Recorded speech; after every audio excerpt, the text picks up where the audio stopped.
அஷ்டகாளிகள் 8 பேர்னு சொல்கிறாங்க. ஆனால் அந்த 8 பேருமே அம்மனாக தான் இருக்கிறாங்க. அப்போ இந்த சுடுகாட்டு காளி, மையான காளி, செங்காளி, வீரகாளி, வீரமாகாளி, இந்த மாதிரி நிறைய காளிகள் இருக்காங்க. இவங்கெல்லாம் யார்? நான் இப்போவே சொல்லிடுறேன், இது எனக்கு தெரிஞ்ச தகவல். இதில் ஏதாவது தப்பாக கூட இருக்கலாம். இதில் மாற்று கருத்து இருந்ததுன்னா நீங்கள் கமெண்ட்டில் தாராளமாக தெரிவிக்கலாம். நாகக்கன்னி முட்டையில் உதிச்ச அஷ்டகாளிகள் 8 பேருமே வந்து அம்மனாக தான் இருப்பாங்க. இந்த அம்மன் வந்து ஊருக்கு ஊர் பேர் மாறுபடும். இப்போ இந்த சென்னை சரௌண்டிங்லாம் பார்த்தீங்கன்னா இவங்கள முத்தாரம்மன் நம்ம சொல்கிற இவங்களை வந்து அங்காளம்மன் சொல்லுவாங்க. இந்த அஷ்டகாளிகள் 8 பேர் இவங்க தான் எங்கேயுமே இருக்காது. எல்லா இடத்துலையுமே வேறு வேறு பேர் தான் இருக்கும். அதுக்கு ரீசன் என்னென்னா, அம்மனுக்கு 1000 பேர் இருக்கும். அதில் ஒவ்வொரு ஊரை பொறுத்து ஒவ்வொரு இடத்த பொறுத்து பேர்கள்லாம் நிறைய மாறிக்கிட்டே இருக்கும். வில்லுப்பாட்டிலேயே இந்த அஷ்டகாளிகள் கதையை வந்து மாற்றி மாற்றி தான் சொல்லியிருப்பாங்க.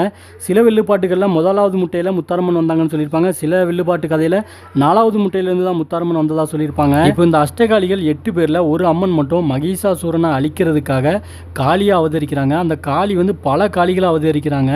அந்த ஒரு அம்மன் கோவிலில் தான் சூரசம்ஹாரம்